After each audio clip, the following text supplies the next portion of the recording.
사람 목사, 돼지 목사. 남양만 간척지 960만 평의 땅에 입주한 1200세대 15개 마을에 세운 교회들은 그 해당 지역에서 주민 봉사와 지역 사회 개발의 중심지가 됐다.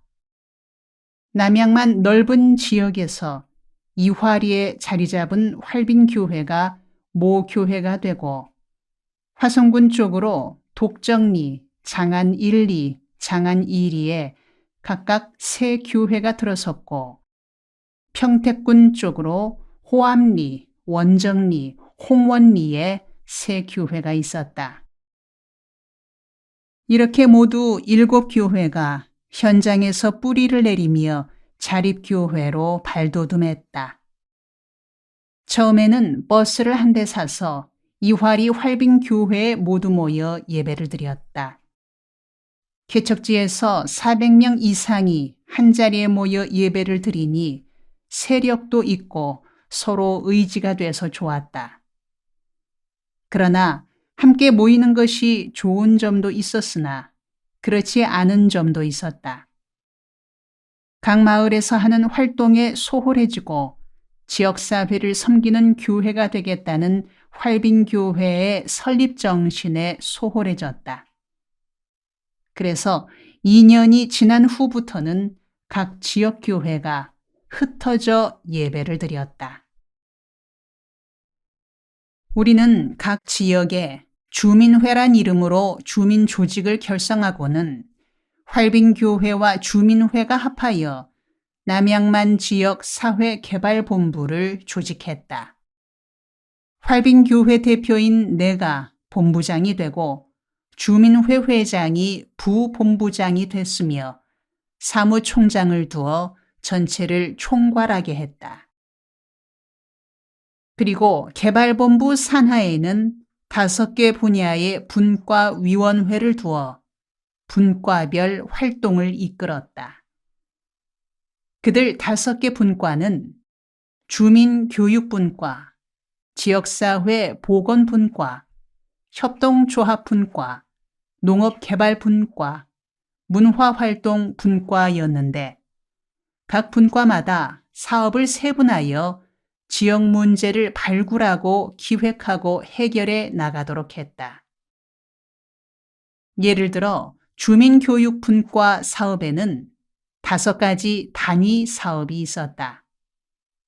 첫째는 마을학교, 둘째는 안방교실, 셋째는 사랑방교실, 넷째는 경로학교, 5째는 지도자 교육과정이었다. 그중 마을학교는 다시 5단계로 교육과정을 세분했다. 첫째 단계는 임신에서 출산 후 3세까지 산모와 육아들을 지도하는 과정이었다. 둘째 단계는 4세에서 취학 전까지의 아동들을 대상으로 하는 어린이 학교였다. 셋째 단계는 초등학교 어린이들을 대상으로 했다. 학교를 마친 후 마을 회관이자 교실인 교회에 모여 여러 가지 지도를 했다. 농촌 어린이들이 도시에 비해 학력 수준이 뒤지고 문화적 혜택을 누리지 못하는 점을 보완해주는 프로그램이었다. 넷째 단계는 중고등학교에 다니는 학생들을 위한 과정이었다. 5째 단계는 중학교나 고등학교를 졸업한 후 진학하지 못한 청소년들과 마을 청년들을 대상으로 하는 과정이었다. 이 중에서 둘째 단계인 어린이 학교 사업이 가장 활발했다. 남양만 지역 7곳에 어린이 학교를 세워 오전 8시에서 오후 5시까지 아이들을 맡아 돌봤다. 27명의 교사가 600여 명의 아이들을 돌봤다. 한편 600여 명 아이들의 아버지와 어머니들은 각각 따로 조직하여 사랑방 교실과 안방 교실을 열었다. 그리고 1년에 한두 차례 이화리 본부에서 이 부모들을 위한 대회가 열렸다. 이 행사에 지방 군수와 경찰서장을 초청해 군 행정에 대한 질의 토론 시간을 마련했는데 큰 효과가 있었다.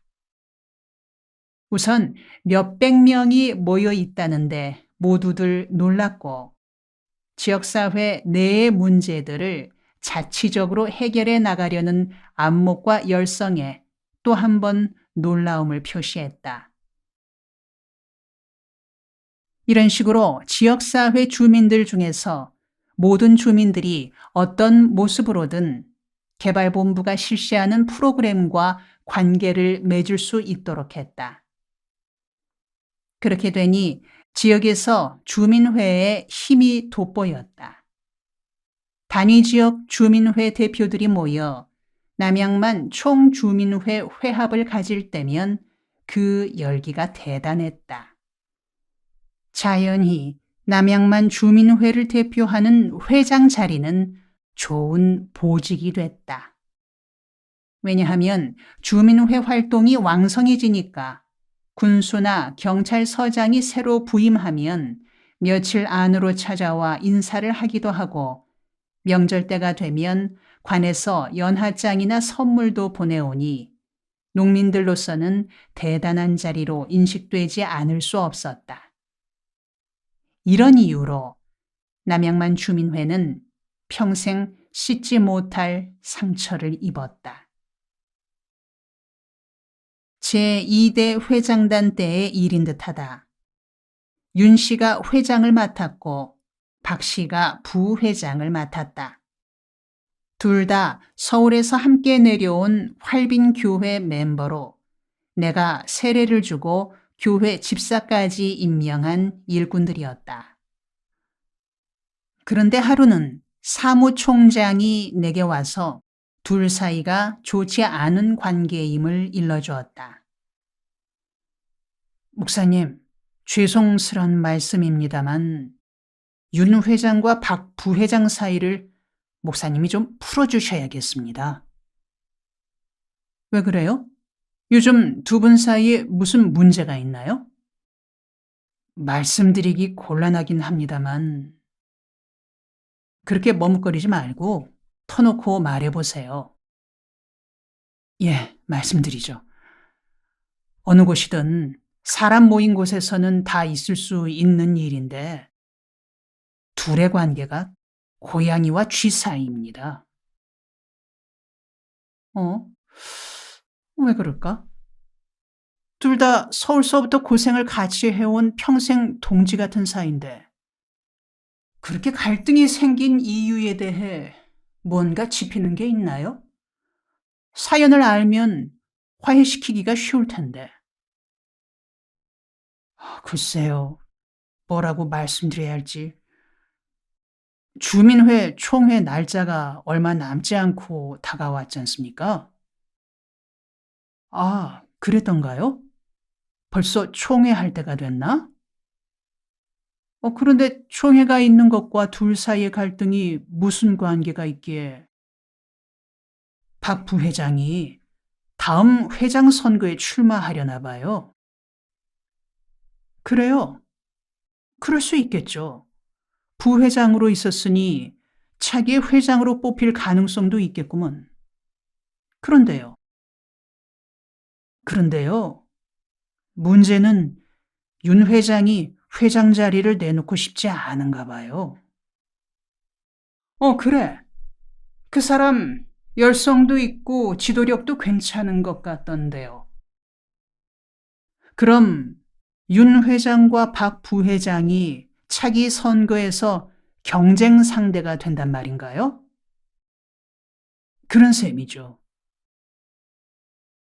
그러면 투표에서 표가 많이 나오는 쪽이 차기 회장직을 맡으면 될 게 아닌가요?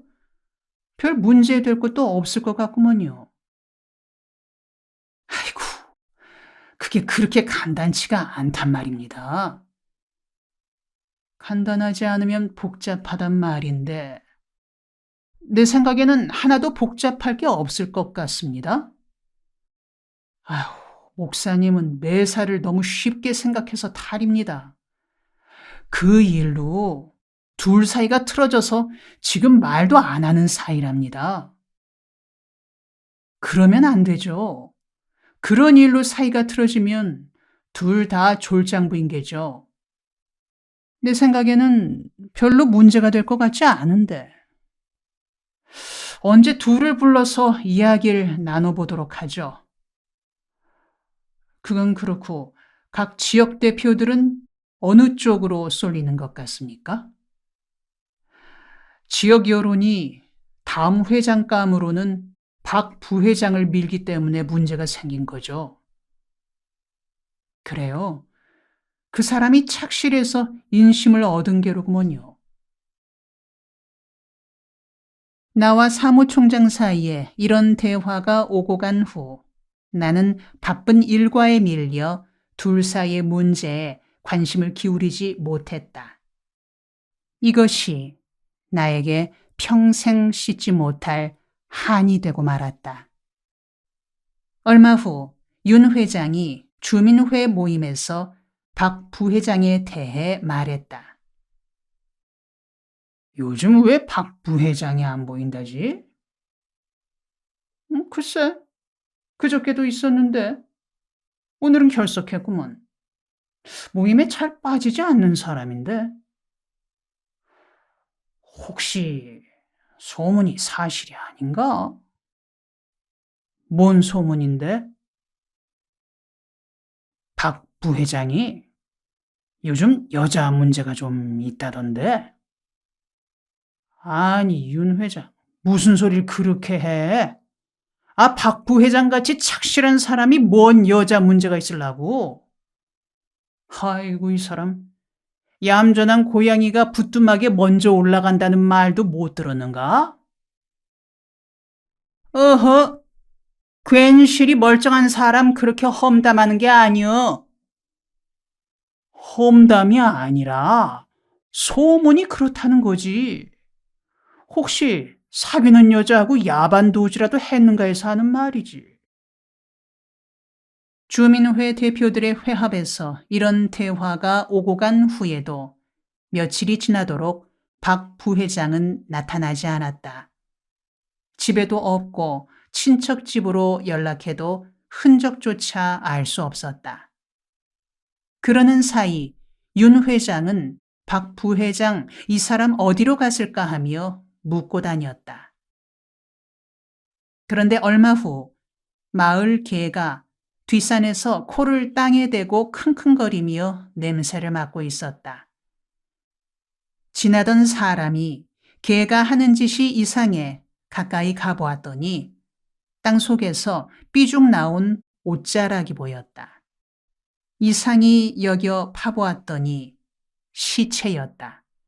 바로 실종됐던 박 부회장이었다. 경찰이 와서 조사를 하니 윤 회장이 범인이었다. 윤 회장이 수갑을 차고 끌려가던 날은 참으로 슬픈 날이었다. 세상이 뿌옇게 보이는 듯했고 아무 일도 손에 잡히지 않았다. 어떻게 이런 일이 일어날 수 있단 말인가.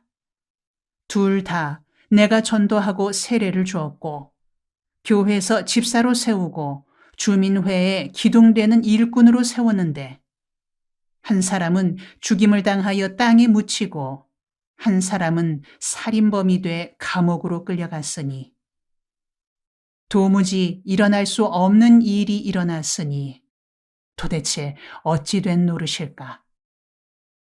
나는 도무지 상상도 할 수 없는 일이어서 어떻게 대처해야 할지 그저 막막하기만 했다. 또 윤 회장의 살인 사건은 그 자신의 문제로만 머물지 않았다. 그의 가족 전체가 사지에 몰려 마치 덫에 걸린 짐승과 같은 처지에 이르렀다. 윤 회장이 구속되고 언론에 보도가 나간 지 며칠 후 결혼한 딸이 시댁에서 쫓겨나 친정으로 왔다. 결혼한 지 2달 만에 일어난 비극이었다. 그녀는 친정집 마당에 들어서면서 울음부터 터뜨렸다. 우리 아버지도 참으로 원망스럽소. 사람을 죽이더라도 시집간 내가 아들이라도 하나 낳은 뒤에 그럴 일이지. 시집가자마자 일을 저질러 이렇게 쫓겨났으니 이제 나는 어떻게 살라고요. 아버지, 아버지, 참으로 원망스럽소.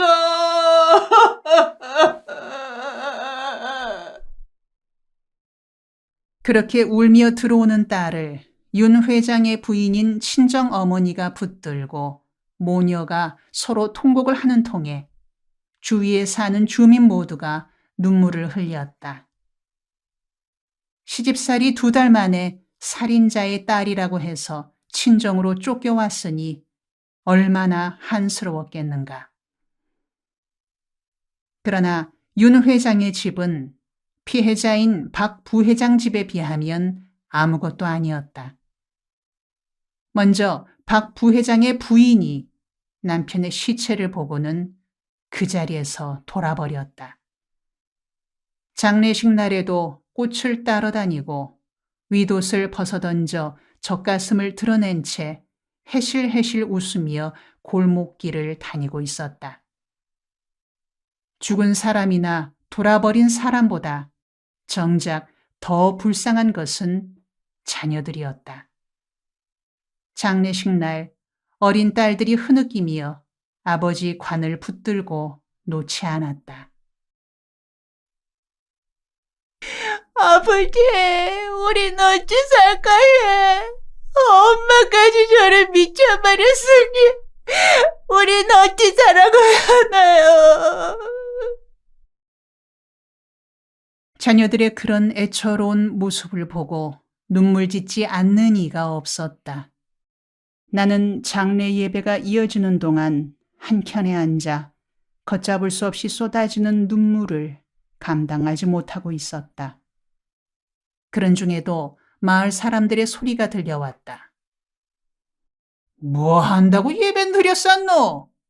집사가 집살 죽였는데 뭔 예배요? 그냥 묻어버리지. 그려. 활빈교회가 너무 잘 나가더라니까. 동리 다 잡아먹을 듯이 설쳐대더만 이제 김 빠진 기제. 나는 처음으로 목사 된 것을 후회했다. 괜히 감당하지도 못할 사람이 목사가 되어 이 지경을 당하는구나. 내 목회에서 이런 비극이 일어났으니 이제 무슨 얼굴로 목회를 계속할 것인가. 장례가 끝나고 나면 목사직을 벗고 평민으로 돌아가야겠다. 그래서 화장품 장사를 하든 소나 돼지를 치든 바닥에서 새로 출발해야겠다는 생각이 들었다. 이런 갈등에 빠진 나는 장례가 끝난 즉시 담요 한 장을 들고 산 속으로 들어갔다. 사람의 자취가 끊어진 산 속으로 들어가 소나무 아래 판판한 바위에다 담요를 깔고는 생각하고 기도하고 기도하고 생각하기를 거듭했다. 목마르면 골짜기에 내려가 물을 마시고 잠 오면 앉은 채로 졸며 일주일을 지냈다. 생각의 초점은 목사직을 그만두고 평민으로 돌아가는 일에 대해서였다. 지금까지 벌여온 일들을 어떻게 마무리할 것인가? 무슨 일은 버리고 무슨 일은 살려야 할까? 그리고 남은 일들은 누구에게 맡겨야 감당할 수 있을까? 생각은 끝없이 이어졌다. 밤이 지나고 새벽녘이 다가올 때쯤이면 나쁜 기운이 나를 누르는 듯한 감정에 사로잡혀 소나무 등걸을 안고는 예수님 날 도와주세요. 예수님 나를 도와주세요 하고 소리 지르기를 반복했다.